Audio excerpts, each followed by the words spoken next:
जी, दिल्ली से। राधे राधे श्री हरिवंश। राधे राधे महर्षि श्री हरिवंश। महर्षि, युवावस्था में हमें धन की प्राप्ति के लिए ही यत्न करना चाहिए या भक्ति मार्ग में चलते हुए जो ईश्वर द्वारा प्रदान किया गया है उसी में संतोष कर लेना चाहिए? ये तो बहुत उत्तम बात है। अगर ये बात आ जाए कि पूर्व प्रारब्ध के अनुसार जैसे हम नहीं चाहते पर हमें दुख भोगना पड़ता है, अगर हम सुख की विचार न करें तो भोगना पड़ेगा ना, मिल जाएगा ना। हाँ, हमारे वृंदावन के परम रसिक श्री स्वामी हरिदास जी महाराज कह रहे हैं, हरि भज छाणी न मान नर तन को, मति बंछे तिल तिल धन को, अनमांगे आगे आवे गो, ज्यों पल लागे पल को। स्वामी जी महाराज कह रहे हैं कि मति बंछे रे तिल तिल धन को। क्यों सोच रहा है? कोई सोचता है मुझे दुख मिले, बलात् भोगना पड़ता है, क्योंकि प्रारब्ध है अशुभ कर्मों का। तो शुभ कर्मों का जब फल आएगा तो सुख सुविधा उन्नति इसका सब विधान बन जाएगा। आप तो ये बहुत बढ़िया होगा अगर ऐसा मान ले, जैसे दूसरी बात कही, जथा लाभ संतोष सदा, काहू सो कछु न चाहूंगा। प्रभु से भी कुछ नहीं चाहूंगा, आप जैसे विधान से रखोगे मैं वैसे रखूंगा अपने जीवन को, अपने मन को, अपनी इंद्रियों को। बस आपका स्मरण न छूटे, आपका भजन न छूटे। तो आप समझो, नाम जब चल रहा है, भगवत स्मरण चल रहा है, तो ये सांसारिक लौकिक भोगों की तो बात जाने दो, अनंत महिमाशाली भगवान को अधीन कर सकता है जो, फिर रिद्धियां सिद्धियां लोक लोकांतर के सुखों की तो बात जाने दो। सुमिर पवन सुत पावन नामू, अपने बस कर राखे रामू। वही नाम है, वही नाम है, कोई दूसरा नाम नहीं। जो बड़े बड़े सिद्ध महापुरुष नाम के आनंद में डूबे, वही नाम है। बस हम नाम को पकड़ ले, पक्का विश्वास कर लीजिए। अगर जिह्वा से नाम चल रहा है और हृदय में एक बात है कि भरोसा मुझे भगवान का है, तो निश्चिंत हो जाओ, लोक परलोक के हर सुख तुम्हारे चरणों में आएंगे, पक्का समझ लीजिए। जैसे संत महात्माओं को लोग कहते हैं ना कि कितना वैभव कितना ऐसा, कैसे, तो ये छल कपट से नहीं होता है। जब उन्होंने चित्त को भगवान में जोड़ दिया तो दुनिया को वैभव उनके चरणों में लुटने लगा। अगर दुनिया का मालिक अधीन हो जाता है तो मायाकृत वस्तुओं की क्या बात है। अगर विवेक काम कर जाए तो दूसरी बात बहुत जोर की है, जैसे प्रभु रखे वैसे रह जाओ और नाम जप कर लो तो होगा क्या, बहुत अच्छे से प्रभु रखते हैं। अब उनके भरोसे हो जाए ना तो सब बात, नहीं तो शरीर में कहीं पीड़ा हो तो सब ज्ञान विज्ञान भूल जाएगा। भी अभी सूचना आ जाए कि आपकी किडनी फेल हो रही है तो प्रश्न भूल जाएगा, उत्तर भूल जाएगा, नहीं भूल जाएगा। हाँ, तो ये भगवत आश्रय, ये हम कह रहे हैं कि जो दूसरी बात कही उस पे अगर स्थित हो जाओ तो बहुत जोर की बात। जहां इस शरीर के उदर पोषण के लिए जाते थे, मिला तो पाया, नहीं तो यहां भूखे भी रहे। वहां कई 100 साधक का रोज सुबह और शाम भोग बनता है, श्री जी भोग पाते हो, साधक साधक पाते हैं कई 100 की संख्या में। और किसी से ऐसे नहीं प्रभु, यहाँ कोई आपको संकेत भी नहीं कर सकता। यहाँ का सख्त शासन है कि ऐसा नहीं कर सकता कि भाई 400-500 साधु की सेवा होती है आप, नहीं, कहीं आवाज नहीं, कहीं दान पेटी नहीं, कहीं किसी भी तरह का ड्रामेबाजी नहीं कि यहाँ पर्चा भरो, यहाँ ये करो, यहाँ कुछ नहीं है। और इतने अच्छे से श्री जी चला रहे हैं, किसी से कहना नहीं, कोई किसी से फीस नहीं, बिजली सब कार्य, कितने कार्य, सब हजारों लोग बैठ के सुनते हैं, तो साउंड सर्विस क्या क्या सब, सबकी व्यवस्था समय पे है। बस उतना है कि खा लो पी लो आनंद से रह लो बस। हाँ, साईं उतना दीजिए जामे कुटुंब सब आए और मैं भी भूखा ला रहा हूं, साधु लोग, बस वैसे ही चला है। जहां जिस समय जो आवश्यकता होती है वो उतना ही प्रभु भेज देते हो, वैसी व्यवस्था प्रभु चल जाती है। तो हमें लगता है अगर प्रभु के भरोसे रहे, अपने उदाहरण से समझ में आता है, प्रभु के भरोसे रहे तो सबका निर्वाह वो करते हैं, सबका निर्वाह करते हैं। बिल्कुल वो ऐसे अनंत माताओं जैसा प्यार, बस हम समर्पित हो जाएं। देखो आज भी भगवान का प्यार आपके ऊपर है, पर अहम होने के कारण मैं करता हूं, मैंने ये किया, मैं ऐसा कर सकता हूं, तो ये पर्दा है, इसलिए तुम उनको झांक भी नहीं सकते। और अगर ये अहम समर्पित हो जाए तो आप ऐसे देखोगे कि हर समय प्रभु हैं, वही करवा रहे, हर व्यवस्था, हर सोच, हर क्रिया बहुत आनंदमय हो जाएगी। वो जैसे अर्जुन की घोड़ों की बागडोर पकड़ ली ना, ऐसे मन और इंद्रियों की बागडोर पकड़ लेंगे प्रभु, शरणागत हो जाए, हृदय से हो जाए। और देखो एक दिन यहां से चलना है, यहाँ का जितना वैभव है ये शरीर भी यहीं छूट जाना है। अगर भजन ना हुआ, भगवान का चिंतन ना हुआ तो साथ जाएगा क्या? इसलिए बड़े भाग्यशाली है, जैसी परिस्थिति उसको सह लो और राधा राधा राधा राधा राधा भगवान नाम जप करते हुए जीवन व्यतीत करो तो भगवान की प्राप्ति हो जाएगी, ये पक्का समझ लो। और अगर चाह करोगे धन की तो मिल जाएगा। महालक्ष्मी पति हमारे प्रभु हैं, आप उनका नाम जप करो, धन भी मिल जाएगा। अरे भगवान की तरफ चले तो परमानंद की बाढ़ आने लगती है। भजन तो बहुत बड़ी बात है। ध्रुव जी ने जब पिता की गोद में बैठना चाहा तो सुरुचि माता जो थी उनके मन में अच्छा नहीं लगा कि ये सुनीति का बेटा, सौत का बेटा और मेरे सामने राज सिंहासन में विराजमान महाराज की गोद में बैठे, झिड़क दिया और कहा तू इस लायक नहीं, जा पहले तप करो, मेरे गर्भ से प्रकट हो, फिर सिंहासन में बैठने लायक होगा। माता सुनीति से रोकर बोले, तो माता ने कहा बेटा ठीक ही कहा है, क्योंकि महाराज मुझे इस समय दासी भी नहीं मानते, पत्नी की तो बात क्या, क्योंकि सुरुचि में आसक्त थे। इसलिए बेटा तू नारायण का भजन कर, वही तुझे जो चाहोगे पूरा। निकल पड़े। 5 वर्ष के बाद आ गए देवर्षि नारद जी। बेटा किस लिए तुम जा रहे हो? देखो समझना, अभी भजन नहीं हुआ, किस लिए जा रहे हो? ऐसा ऐसा ऐसा। अरे अभी चल के उत्तानपाद महाराज को आदेश करूंगा पूरे सिंहासन का उत्तराधिकारी, अभी इसी क्षण। ध्रुव जी को लगा अभी तो भजन भी शुरू नहीं किया और उत्तराधिकारी बुलाने की बात आ गई। जहां गोद में बैठने नहीं दिया गया, उस सिंहासन में बैठने की बात। तो उन्होंने कहा नहीं महाराज, मैं क्षत्रिय राजकुमार हूं, एक बार निश्चय जो कर लिया अब कर लिया, अब वापस नहीं लौटूंगा। तो उनका जंगल में बहुत भय है, सिंह, चीता, राक्षस जन, मच्छर, क्या क्या परेशान। तुम राज बोले महाराज ना प्रलोभन और ना भय, इनसे मैं डिगने वाला नहीं हूं। तो चेला पक्का तो गुरु मंत्र दे दिया है और भगवान का साक्षात्कार 6 महीने में कर लिया। गुरु कृपा से 6 महीने में ध्रुव जी ने भगवत साक्ष और वो पद प्राप्त किया जो आज तक किसी ने नहीं प्राप्त किया, अटल पद भी प्राप्त। तो अगर चाह करे तो फिर अन्य प्रलोभन और अन्य भयों में ना फंसे, तो जो चाहेगा वो भगवान दे देंगे, पक्का समझ लो। हम लोग फिसड्डी हैं, फिसल जाते हैं। दृढ़ विश्वास नहीं हो रहा। हाँ, जैसे महान सुख प्राप्ति के लिए चले आप, तो अब अल्प सुख में आपको सौदा नहीं करना है। अगर सिंहासन में बैठने की बात में सौदा हो जाता तो अटल पदवी नहीं मिलती। तो भूमा सुख का, भगवत सुख का, भगवत कृपा पात्र कभी सौदेबाजी में नहीं फंसता। माया सौदा करती, ये भोग लो, ये ले लो, ये देख लो, ये सूंघ लो, ये छू लो, ये बन जाओ, ये उपाधि ले लो। उपासक नहीं, न पारमेष्ठम न महेंद्र धिष्णम न सार्वभौमम न रसाधिपत्यम न योग सिद्धि अपुनर्भवम। नहीं चाहिए मुझे, मेरे प्रभु का भजन चिंतन और उनके द्वारा दी हुई व्यवस्था चाहिए, माया के द्वारा नहीं। भले तो रघुवर ते बने और बिगड़े तो भरपूर, तुलसी औरन ते बले ताबली में पेदू। ये निष्ठावान महान महान सुख का भोक्ता बनता है। ये अल्प सुखों में फंसे हुए अपने लोग हैं। इसलिए पहले देखो, जब कोई ऋषि मुनि तपस्या करते थे ना, तो बड़ी दिव्यताएं आती थी उनको गिराने के लिए, दिव्य अप्सरा, ऐसी रिद्धियां सिद्धियां। तो अब जैसे ये है कि अब नहीं आती है, तो उतना हम लोग चढ़ ही नहीं पाते हैं, पहले ही फिसल जाते।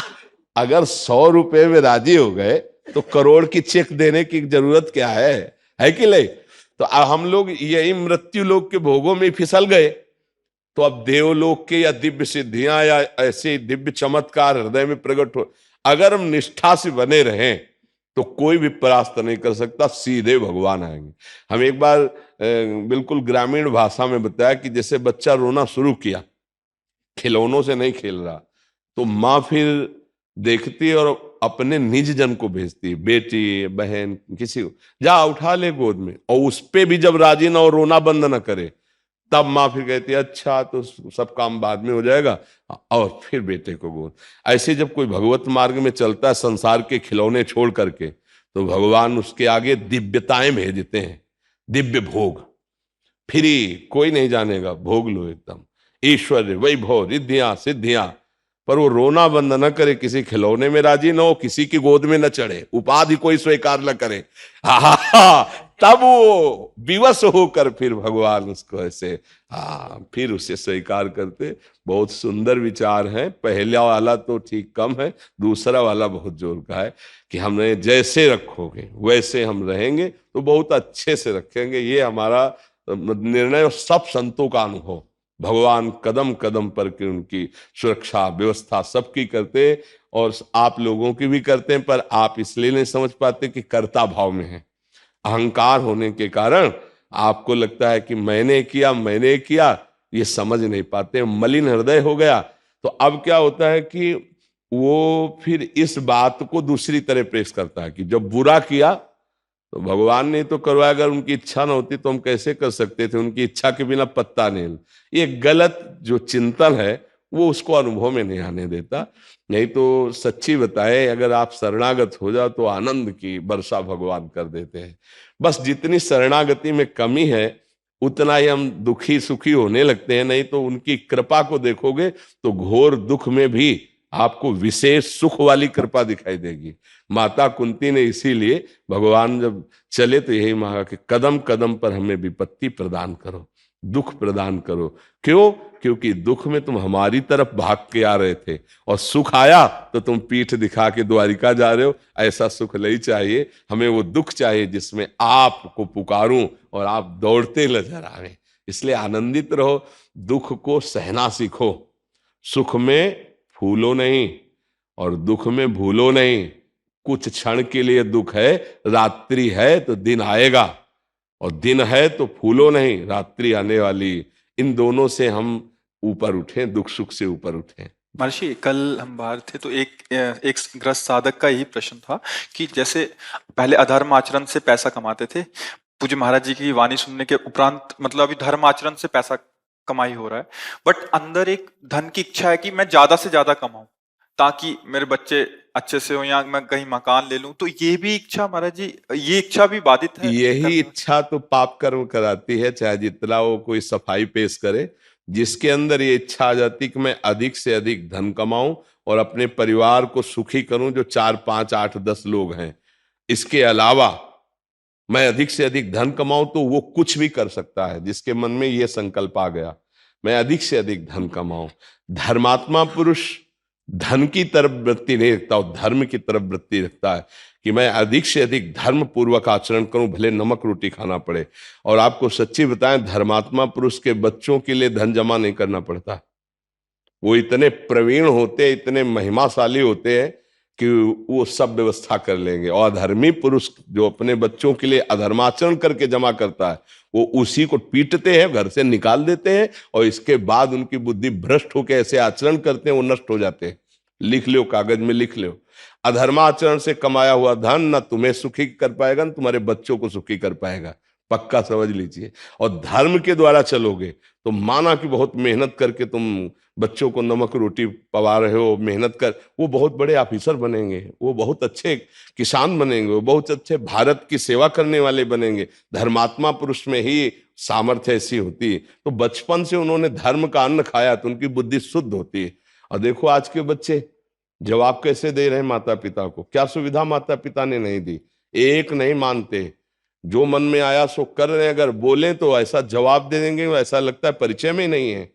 मतलब पुत्र की तो बात जाने तो क्या परिचय नहीं है?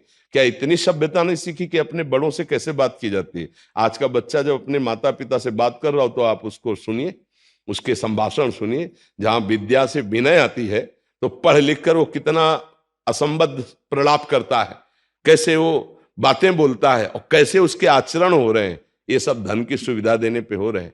हम ये नहीं कहते कि आप धन मत कमाओ, धर्मयुक्त कमाओ, लेकिन धन की इतनी भूख पैदा हो जाए तो वो भी पापाचरण कराएगी, तुम संभल ही नहीं पाओगे, पक्का।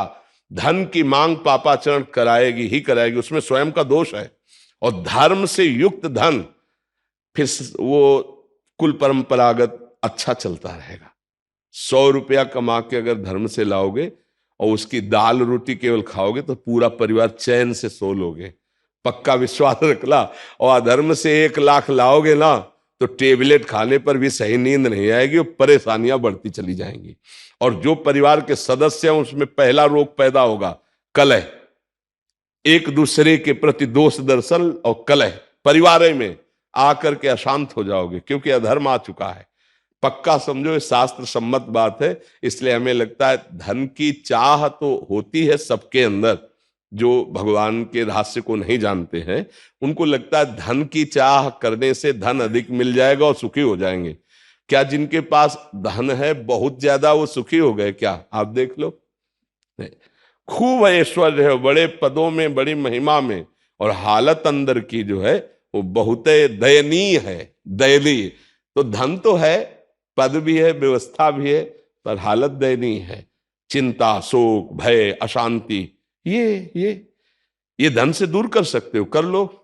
और नाम जप करना शुरू करो, ये दूर हो जाएगी, निश्चिंत हो जाओगे। भगवान सब करुणा करके अनंत ब्रह्मांडों को चला रहे। जैसे कोई कहे राधा राधा कहने से हम मेहनत ना करें, तो पहली बात तो कभी आज्ञा नहीं कोई संत देता कि आप मेहनत ना करो, कभी कोई शास्त्र आज्ञा नहीं करता कि आप कर्तव्य कर्म ना करो, ऐसा कभी नहीं कहा गया।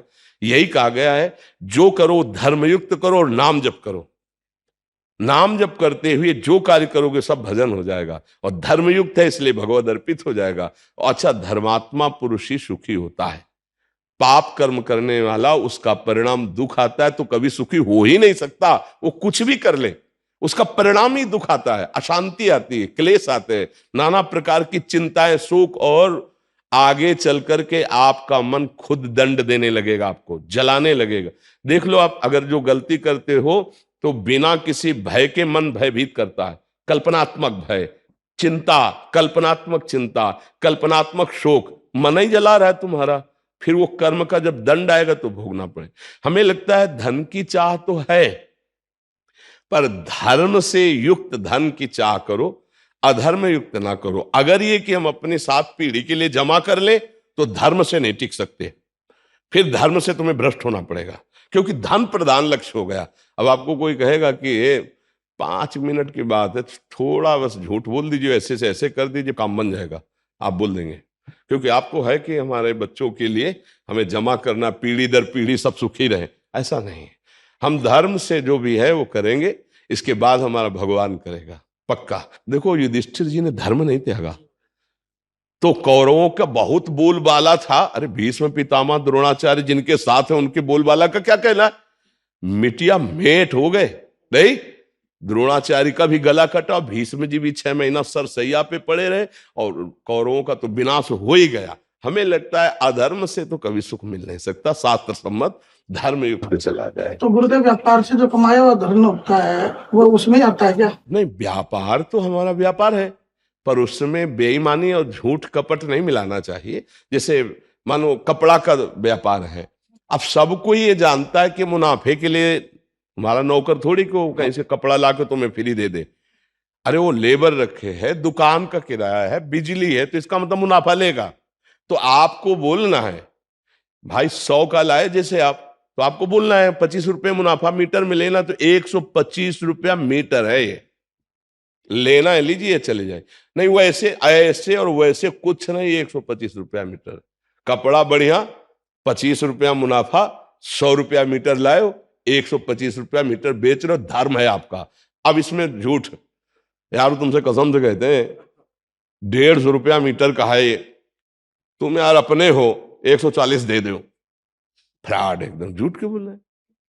अब ये जो पैसा आएगा, अब ये झूठ वाला आएगा और तुम्हारी बुद्धि भ्रष्ट। कसम क्यों खाई, झूठ क्यों बोला? ईमानदारी से अगर तुमको लगता है कि सब पूरा सिस्टम जो चल रहा है तो हम 1 मीटर में 40 रुपया लेंगे, तो आप 140 सीधे बोल दो, 5 रुपया कम मत करो, 5 रुपया बढ़ाओ मत, झूठ मत बोलो। क्योंकि सबको ही जानता है व्यापार प्रॉफिट के लिए किया जाता है। व्यापारी जो व्यापार कर रहा है उसके बहुत से खर्चे हैं, बहुत सा परिवार पोषण करना है, तो इसी से कर रहा है वो। अगर वो जितने का लाया उतने का दे देगा तो कैसे काम चलेगा? तो झूठ नहीं बोलना, सबको पता है मुनाफा लेगा, तो जितना हम निश्चय किया है धर्मयुक्त, कुछ राजकीय विभाग की भी मर्यादाएं हैं कि आप इस सामान को इतना बेच सकते हैं, तो आप उतना लगा दीजिए कर, और उतना उसके हिसाब से बेचे। कोई व्यापार में नहीं, कहीं भी नहीं। अब वो मांग रहा है 1 किलो, आप दे रहे हो 950 ग्राम, कोई सिस्टम कम करके ऐसे, या आप उसकी कीमत जो असली है उससे बहुत ज्यादा करके और झूठ बोल करके, नहीं कि ऐसे, ये नहीं होना चाहिए। कौन सा व्यापार झूठ बोलवाता है? आप केवल झूठ का आश्रय लिए इसलिए, नहीं तो सत्य है। कितनी ऐसी दुकानें जिनमें फिक्स दाम है, आपको लेना है लीजिए, नहीं लेना चले जाइए। तो झूठ कपट का व्यवहार करके अगर एकत्रित करे तो व्यापार वो दूषित है, और अगर सत्य पे चले तो व्यापार सही, क्योंकि मुनाफा तो लेगा ही, कोई तुम्हारे नौकर थोड़ी है, वो तो अपने परिवार का पोषण करने के लिए बैठा है, मुनाफे के लिए बैठा है। तो कसम क्यों खाए यार, कसम से बचता नहीं है, पर आप जो है आप इतने कैसे, नहीं बोलते लोग। हाँ, वो व्यापार दूषित है, ये व्यापार सत्य पे चले। पुनीत जी ग्रेटर नोएडा से। राधे राधे महाराज जी। राधे राधे महाराज जी, आपके चरणों में कोटि कोटि दंडवत प्रणाम। महाराज जी, साधक के लिए आहार का और विश्राम का समय क्या होना चाहिए? ये तो उसकी दिनचर्या पर निर्धारित करता है, नहीं? अब जैसे अपने लोग रात्रि के 12 बजे उठते हैं तो 9 बजे प्रसाद पाते हैं, 9, सवा 9, 9, साढ़े 9 अभी जो है, और फिर शाम के 5, साढ़े 5 के बीच में पाते हैं, क्योंकि हमें 12 बजे रात्रि। तो साधक की दिनचर्या के अनुसार उसका आहार निश्चित करता है। अब जो 4 बजे उठते हैं प्रातःकालीन, तो उनको 11 और 12 के बीच में मध्याह्न में ले लेना चाहिए, और सूर्यास्त होने के बाद 45 मिनट बाद 7 और 8 के बीच में ले लेना चाहिए। तो अलग अलग दिनचर्या से उसका आहार निश्चित होगा। अब अगर वो 6 बजे उठता है, किस कोटि का साधक है, किस कोटि की उसकी साधना है, वैसे आहार निश्चित होता है। उसका किसी एक समय को नहीं बोला जा सकता, क्योंकि उसकी दिनचर्या पर आधारित है ना, वो कै बजे सोता है, कै बजे उठता है, उससे आहार का। अब 9, सवा 9 बजे तो कोई कोई बाल भोग करता होगा। बाल भोग को अंग्रेजी में क्या कहते हैं? ब्रेकफास्ट करता होगा। तो फिर वो 2 बजे 3 बजे वो राजभोग के कहते लंच, और जो रात्रि में फिर 9-10 बजे डिनर। तो भाई ये दिनचर्या का, अब कोई कोई 9 बजे सो के भी उठता है, नहीं उठते?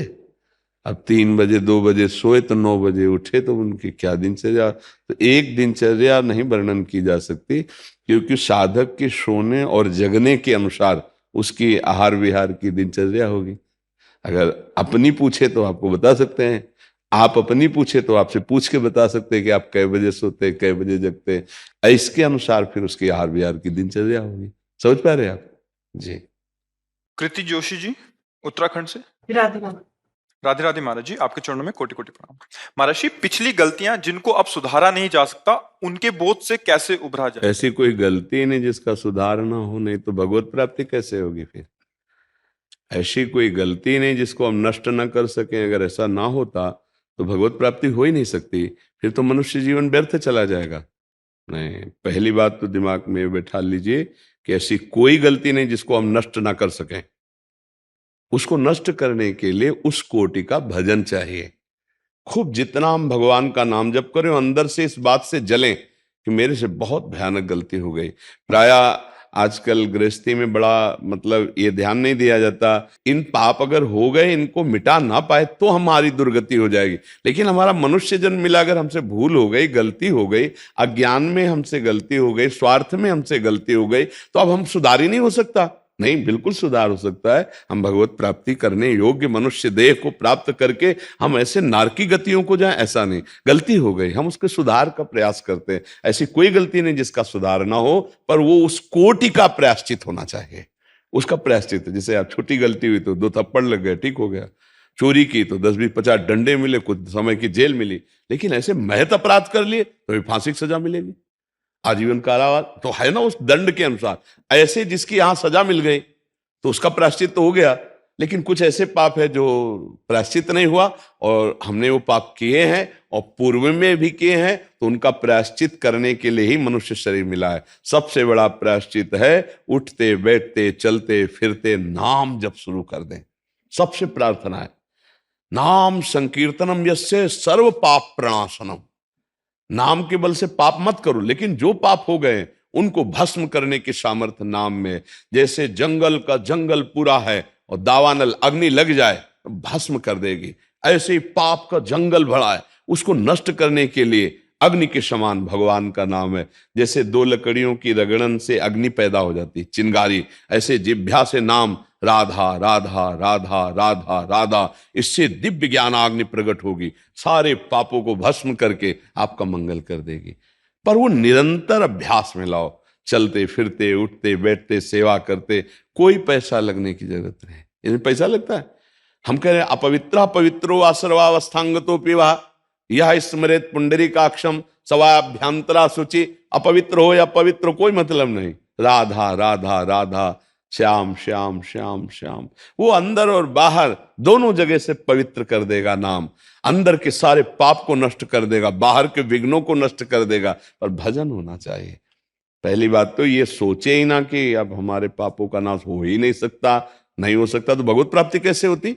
साधन धाम मोक्ष कर द्वारा ये मनुष्य शरीर है, हम सब प्रारब्ध को भोग लेंगे, संचित को भस्म कर देंगे, नए कर्मों का सुधार करेंगे और भगवत प्राप्ति करेंगे। अरे माना कि हमारा इतना जीवन गलती में चला गया तो पूरा जीवन हमारा व्यर्थ चला जाएगा क्या? गलती हो गई, अब उसका सुधार करेंगे। मानव जीवन सुधार के लिए मिला है, क्यों, किसका प्रश्न है? हाँ, तो सुधार के पक्ष में रहिए। हमसे जो भूल हो गई, हमसे जो गलती हो गई, प्रभु हैं वो हमें क्षमा करेंगे। हम उतना साधन करते हैं, नाम जप करते हैं, धर्माचरण करते हैं, पुनरावृत्ति गलती की नहीं करते हैं, पक्का सुधार हो जाएगा। नहीं तो भगवत प्राप्ति फिर कैसे होती है? अगर मनुष्य जन्म भगवत प्राप्ति के लिए है और पापों का नाश ना हुआ तो फिर भगवत प्राप्ति कैसे होगी? तो उठते बैठते, इसीलिए सबसे प्रार्थना करते, उठते बैठते चलते फिरते, माला से काउंटर से बिना माला, ऐसे जबान हम बोला राधा राधा राधा, वो गया हमारे सरकारी बैंक में, वो प्रभु के चरणों में गया, तुम गिनो या ना गिनो, वो गया। उसको ये नहीं कि अब हम गिना नहीं और समर्पित नहीं किया तो कैसे समझ। जब हम राधा राधा राधा कह रहे हैं तो श्री जी सुन रही हैं और उस श्री जी के पास नाम जा रहा है, उसका फल हमें अवश्य मिलेगा। नाम जब अपने प्रभाव से ऐसे पापों के अंधकार को नष्ट करता है जैसे सूर्य भगवान उदय हुए तो सब अंधकार गया। आज का सत्संग अगर सुनना ना सुने हो तो सुन लेना, बहुत संतोष मिलेगा, बहुत बल मिलेगा। नाम महिमा का बहुत सुंदर गान था। तो नाम ही है जो जीव का परम कल्याण। अब कलिकाल है, क्या साधना हो सकती है? आप लोग खुद ईमानदारी से देख लो मना स्थिति क्या है। इसलिए जबान से राधा राधा राधा राधा, न पैसा लगता है न हम तुम्हें दान पुण्य की कह रहे हैं। जैसे हो खूब कमाओ खाओ धर्म पूर्वक चलो, राधा राधा जपो, भगवत प्राप्ति हो जाएगी। खूब नाम जप करो। देखो ये अध्यात्म है, ये पैसा वाला नहीं है। बिना पैसा के भगवत प्राप्ति वाला मार्ग है। अध्यात्म का मतलब क्या होता है? अगर यहां भी पैसा तो फिर सब गड़बड़ हो गया ना।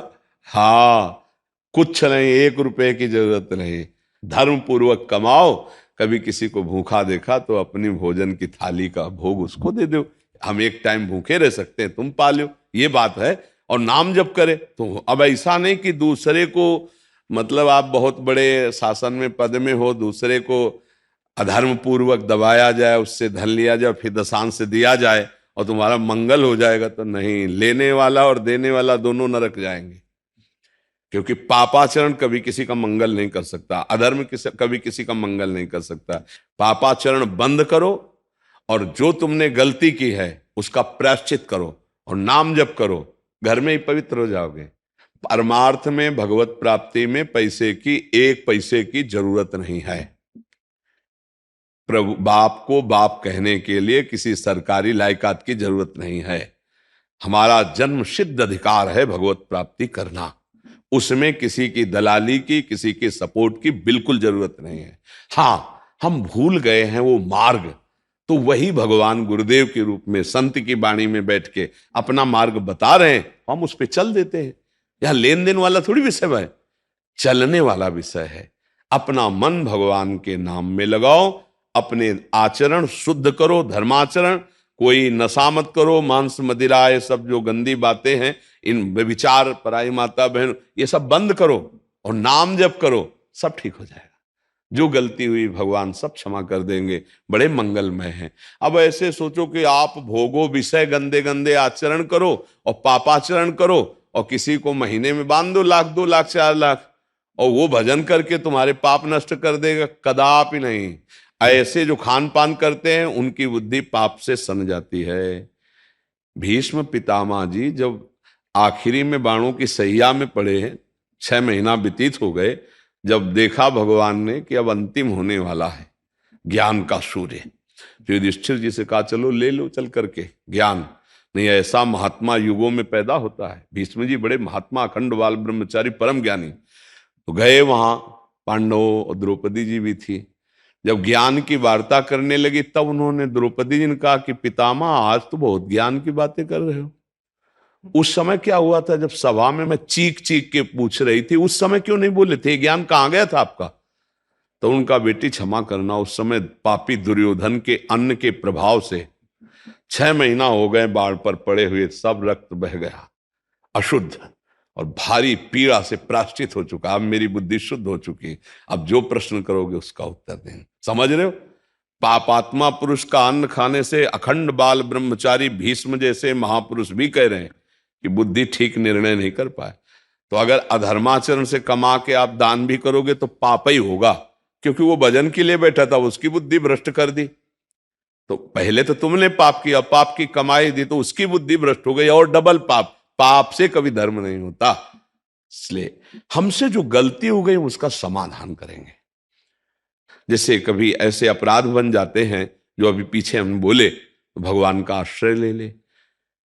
भागवत में सप्ताहिकी संस्कृत से जो मूल है उसके पाठ में बहुत बड़ी सामर्थ्य। धुंधकारी महापापी था, जे ही 7 दिन पूरी भागवत सुनी तो विमान आया, भगवान के स्वरूप को धारण करके वो गया विमान में। तो जैसे कोई महत पाप है, ऐसा लगता है उसको कैसे दूर करें, तो पूरी भागवत वो जो करवाई जाती है वो ना करवा के, मान लो अर्थ नहीं है तो एक किसी विद्वान को जो भागवत का ज्ञान रखता है संस्कृत से, 7 दिन वो पूरी भागवत का पाठ कर ले और अनुष्ठान जैसे होता है अनुष्ठान कर दे, तो निश्चित बड़े से बड़े महत पाप का नाश हो जाता है। पर भगवत प्राप्ति के लिए आपका स्मरण करना अत्यंत आवश्यक है। धुंधकारी को विमान आया और भागवत सुन रहे थे, विमान नहीं आया। तो गोकर्ण जी ने प्रश्न किया कि विमान एक क्यों आया, भागवत तो हजारों सुने। बोले भूखा प्यासा रहकर मनन किया, स्मरण किया, चिंतन किया, इसके सारे पाप नष्ट हो गए। ये लोग मनन नहीं किए, चिंतन नहीं किए। अब अगली बार अगर भागवत को मनन चिंतन करे तो इनको भी भगवत प्राप्ति हो जाएगी। तो भागवत सुनकर तो प्रधान अपराध जैसे गर्भ हत्या, भ्रूण हत्या, कोई ऐसा पाप बना और उसका दंड नहीं मिला तो वो नष्ट हो जाए। और नाम जप करके अनंत जन्मों के पापों का नाश करके हमें भगवत प्राप्ति करनी है। मनुष्य जीवन इसलिए मिला है भाई, सही माने में अगर आपने भजन नहीं किया तो मानो मनुष्य जीवन जैसे परम लाभ को आपने नष्ट कर दिया। जब यहां से जाओगे तो आपके हाथ में न पद रहेगा, न ये हाथ रहेंगे, न शरीर रहेगा, न बैंक बैलेंस रहेगा, न कोई मित्र रहेगा। आपको अकेले यहां से जाना होगा और आपने जो कर्म किए हैं वो ले जाना होगा, शुभ या अशुभ कर्म। तो हमें लगता है गठरी को आग यहीं लगा दो, बोझा काहे को ले जा। शुभ अशुभ दोनों को भस्म करने की ताकत भगवान का आश्रय लेकर नाम जपने से है। शुभ अशुभ दुर्ग विध्वंस बल तब जयत जयत जग उच्चरे।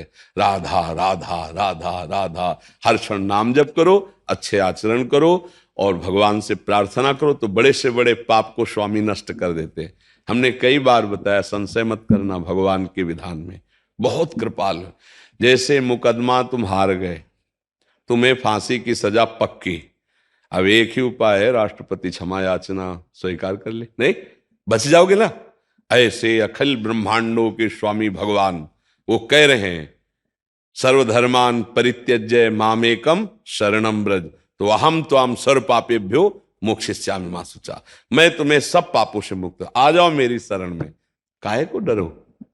जो गलती हो गई भगवान की शरण में होकर नाम जप करो। कह रहे हैं हम तो हम सर्व पापेभ्यो मोक्षयिष्यामि मा शुचा, तो ऐसे चलो जी। रामेश्वरानंद ब्रह्मचारी जी, शंकर मठ आसाम से। दंडवत महाराज जी। महाराज जी, कुछ दिन पहले ही ब्रह्मचर्य लिया है, इस पर आगे उन्नति के लिए आपका आशीर्वाद चाहिए था। सबसे पहली बात ब्रह्मचारी को यह है कि किसी भी तरह से शास्त्र आज्ञा का उल्लंघन ना होने पाए किसी भी क्षेत्र पे। जैसे स्वाभाविक आकर्षण होता है पुरुष शरीर का स्त्री शरीर में, स्त्री शरीर का पुरुष शरीर में, और इस आकर्षण में यदि हम नजदीकीपन बनाए तो हम ब्रह्मचारी नहीं रह सकते हैं। जैसे किसी किसी के अन्य भी आकर्षण है, तो हमको अपनी मनोवृत्ति को देखना चाहिए कि काम संबंधी आकर्षण किधर है और उस दिशा से बचना चाहिए। क्योंकि ब्रह्मचर्य एक ऐसी अमोघ वस्तु है कि जो चिंतन मात्र से भी नष्ट हो सकती है। क्रिया प्रक्रिया संग ये तो आगे की बात हो गई। जैसे हम गाढ़ काम चिंतन में हो गए, हमारे अंदर एक मनोवाह नाड़ी है, वो नाड़ी मथानी समझिए। जैसे दूध को जमा कर दही किया गया और दही का जब मंथन किया गया तो उससे मक्खन घी निकलता है। ऐसे पूरे शरीर में, इस पांच भौतिक देह में कहीं भी देख लो, जैसे पित्त की थैली है और ऐसे कहीं वीर की थैली नहीं है। ब्रह्मचर्य जो वीर है उसकी कहीं थैली नहीं है। वो पूरे रक्त को वो मनोवाह नाड़ी मथानी की तरह चिंतन से, जब आपका कामोत्तेजित चिंतन हुआ तो मंथन कर देगी। अब मंथन कर दिया तो फिर लघु शंका में, स्वप्न दोष में किसी न किसी तरह वो निकल जाए। अखंड ब्रह्मचारी जी के लिए चिंतन भी रोकना है, क्योंकि ध्यायतो विषयान, जहां हम विषयों का ध्यान किया तो संगस्तेषु उपजायते, उसमें आसक्ति पैदा होगी, फिर क्रियाएं आगे होने लगेंगी। तो हमारा जिधर काम आकर्षण है उनके संग से, उनके संभाषण से बचे। पहला, सबसे पहला कर्तव्य जीवन में ब्रह्मचारी को कभी भी सानिध्य प्रगट में या एकांत में काम संबंधी चेष्टाओं का नहीं करना चाहिए। बिल्कुल किसी भी बहाने से संभाषण, किसी भी बहाने से स्पर्श, किसी भी बहाने से चित्र आदि देखना, वो आजकल मोबाइल भी होते हैं तो मोबाइल आदि में, क्योंकि कामोत्तेजना जब चढ़ती तो वही विषय हमें अच्छा लगता है, तो उस विषय का किसी भी तरह से हम पोषण ना होने दें। ये पक्की जीवन की बात समझ ले। अगर ब्रह्मचर्य रहना है तो विपरीत आकर्षण जो हो रहा है उससे हमें दूरी बना के रहना। अगर तनिक भी सिद्धि कोई दिखाए तो गिर ही जाएगा, वो भ्रष्ट ही हो जाएगा। और जब ब्रह्मचर्य रहा जाता है तो उसको सुविधा माया देती है ब्रह्मचर्य नष्ट करने की, ये बैठालना चाहिए। जैसे आप नियम लिए कि मैं आजीवन ब्रह्मचारी रहूंगा, तो आपको पक्की सुविधा एक समय आएगी कि आप आराम से भोग लीजिए, कोई निगेटिव नहीं, कोई नकारात्मक सोच भी नहीं आएगी। आप उसको स्वीकार करें, क्योंकि आपके व्रत को भंग करने के लिए माया ऐसी सुविधा देगी। आपको ऐसी सेवा मिलेगी या आपकी ऐसी सेवा होगी। कई तरह के विधान पेश किए जाते हैं विपरीतता अंदर पैदा करके भ्रष्ट करने के। तो साधक जीवन भर इस बात से सावधान रहे यदि नैष्ठिक ब्रह्मचर्य। दूसरी बात, जब हम स्नान करें तो नाभि देश को बहुत ठंडा करें। ठंडे जल से नाभि देश में, यहां से जल को कई बार ऐसे डालें। और कभी भी किसी भी तरह से हम उन इंद्रियों को किसी भी तरह से ना छेड़ें जिनसे हमारा ब्रह्मचर्य नष्ट होता है। वो पवित्रता के लिए स्नान शौच आदि के अलावा हम उन इंद्रियों का स्पर्श भी ना करें, उन इंद्रियों को किसी तरह उत्तेजित ना करें, ये पक्का ध्यान रखें। तीसरी बात, भोजन इतना पाएं जो सुपाच्य हो और शौच पूरी साफ हो जाए। अगर कब्ज रहेगा तो फिर हमारा ब्रह्मचर्य नष्ट होने की संभावना रहती है। जिसके बहुत कब्जियत बनी रहती है, तो ब्रह्मचर्य क्या है, घी समझो। वो उसको उचित आहार विहार से संयम में किया जाता है। और ब्रह्मचर्य को पुष्ट रखने के लिए कम से कम 48 मिनट बिना हिले डुले पद्मासन और सिद्धासन का अभ्यास करना चाहिए। मेरुदंड सीधी करके पद्मासन लगाना जानते हो, सिद्धासन लगाना जानते हो? सिद्धासन अभी तो ऐसे नहीं बताया जा सकता ना, क्योंकि वो क्रिया है उसमें।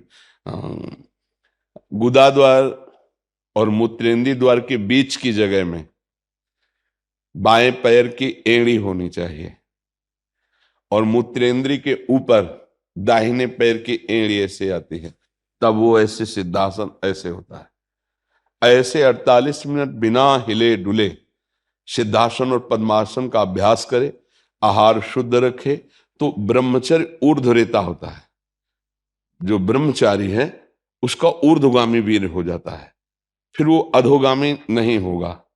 यदि अधोगामी शुरू हो गया है तो ऊर्ध्वगामी करने में बहुत कष्टप्रद। अभी आपकी नवीन अवस्था है, बहुत बढ़िया अवसर है जीवन को ब्रह्ममय बनाने का।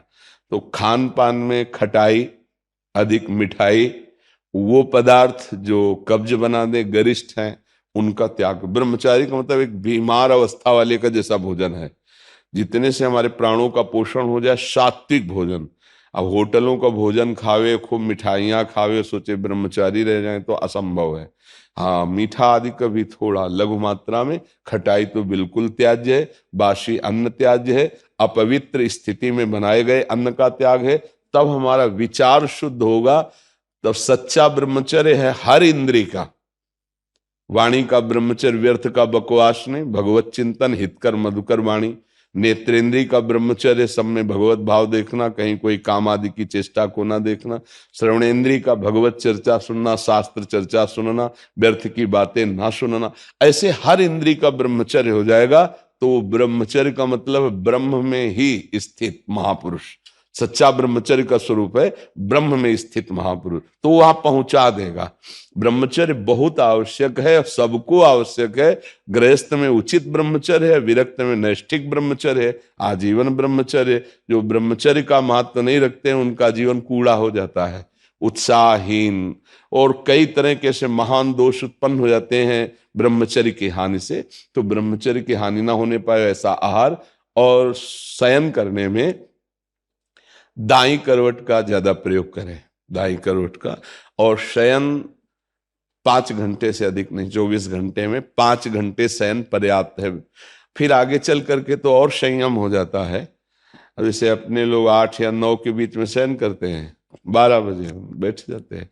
किडनी खराब है फिर भी उसका आश्रय लेकर के, जैसे अभी ये आश्रय इसीलिए इसका लिए हुए हैं कि उस पर वजन न पड़े। नहीं, ये सब थोड़ी आवश्यकता है, सोफा और तकिया इनकी थोड़ी आवश्यकता है अपने यार। अब ऐसे बैठे तो फेल किडनी है, वो जो सेवाएं बन रही वो नहीं बन पाएंगी। तो हर समय जब आप बैठे तो मेरुदंड सीधा, इसका ध्यान रखें, आगे नासाग्र दृष्टि रखें और सावधानी से शयन करें। शयन करते समय बड़ा खतरा है। शयन के समय हमारी इंद्रियां और मन बहुत चंचल होता है। उस समय अगर ब्रह्मचारी भगवत चिंतन करते हुए, उसको नींद से मतलब नहीं है, तन्मयता धारण करते हुए नींद में चला गया तो बच जाएगा। अगर कहीं उस समय वो छूट दे दी और पास में मोबाइल है तो कभी ब्रह्मचर्य नहीं रह सकता। मोबाइल आप रखते हैं? रखना तो होता है। सत्संग ये सब सुनते हैं? हाँ, सत्संग सुनते, पर है बहुत खतरा पास में रहने पर। क्योंकि देखो, जो शास्त्रीय पद्धति है, गोस्वामी जी कह रहे हैं, तुलसीदास जी, जो चाहे आपन कल्याणा, सुजस सुमति शुभ गति शुभ नाना, सो पर नारी लीलार गोसाई, तजो चौथी के चंद्र की नाई। जैसे चौथ के चंद्रमा को देखने के लिए कलंक बताया जाता है, ऐसे बोले माताओं बहनों की तरफ एक एकाकार दृष्टि करके देखोगे तो तुम्हारे अंदर दोष उत्पन्न हो जाएगा। महापुरुषों ने जो कहा है कि अगर शुभ गति चाहिए, शुभ कल्याण चाहिए, तो इनके चरणों की तरफ देखो। भाव तुम्हारा शुद्ध रहेगा, बात करनी तो ऐसे बात कर लो। ऐसे बात करोगे तो हिम्मत नहीं है, कहीं ना कहीं मन हमारा फिसला सकता है, कहीं ना कहीं हमारे अंदर दोष दर्शन आ सकता है। तो इन सब विशेष बातों को तो ध्यान में रखना। और सबसे खास बात है कि हर समय नाम जप करना है। अगर नाम जप से चूक गए तो सब मिटिया मिट हो जाएगा, और नाम जप हो रहा है तो सब समझ जाएगा, पक्का समझना। क्योंकि भगवत चिंतन हो रहा है ना, नाम जप चल रहा है ना, वो सब संभाल लेगा, सब इंद्रियों को अंतर्मुख कर लेगा, सब समझ ले। भजन नहीं है तो फिर अध्यात्म को धारण करना कठिन है। वैसे अब क्या बताएं, ऐसा समय कि मोबाइल एक आवश्यक सामग्री सी बन गई है। आज तक नहीं मोबाइल है, चलाना भी नहीं आता, जीवन में नहीं। जीवन में क्या, अभी तो 30-35 से तो चला है, 25-30 वर्ष से चला होगा मोबाइल। पीछे तो हमने कभी मोबाइल नाम सुना ही नहीं था। तो आधुनिकता अभी 25-30 वर्ष से इतनी बढ़ती बढ़ती चली गई कि जन जन के हाथ में हो गया ये। तो ना कभी रखा है और भगवान कृपा करे ना आगे कभी रखना पड़े। कोई पर्सनल इसका प्रयोग नहीं है, जो प्रयोग समाज का है वो दो चार लोग अपने रखते हैं, अपने करते हैं।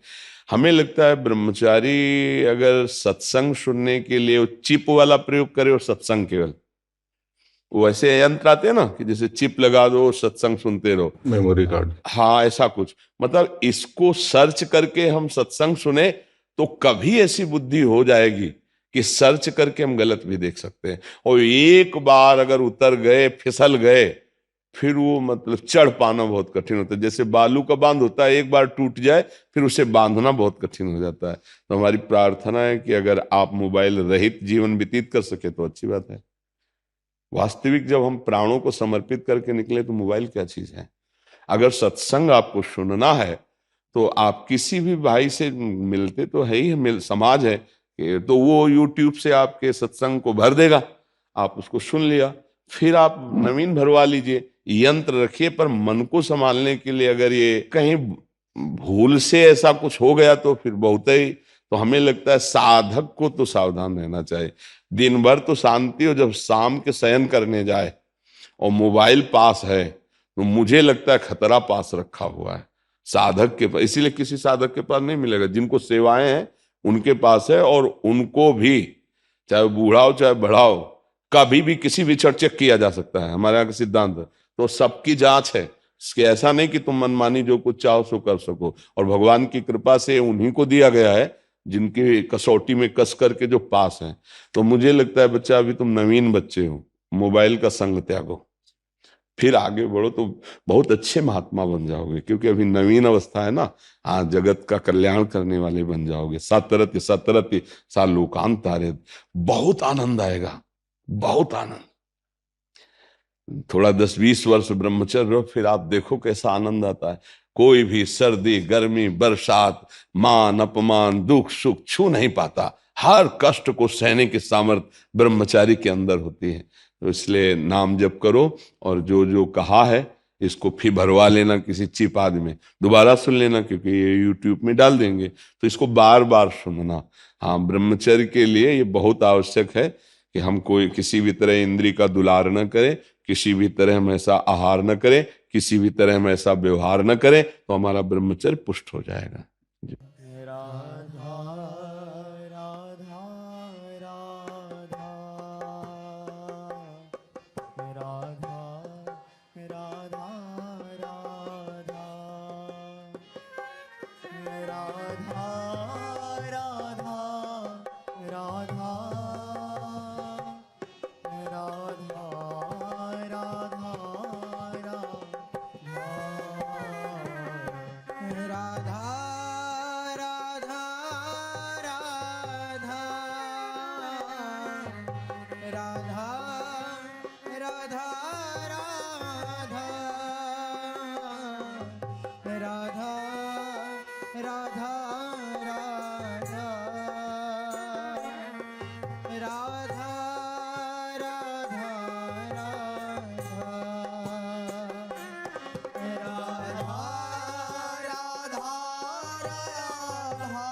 राधा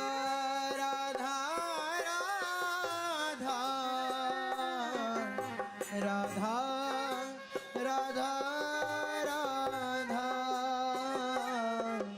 राधा राधा राधा राधा राधा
श्री राधा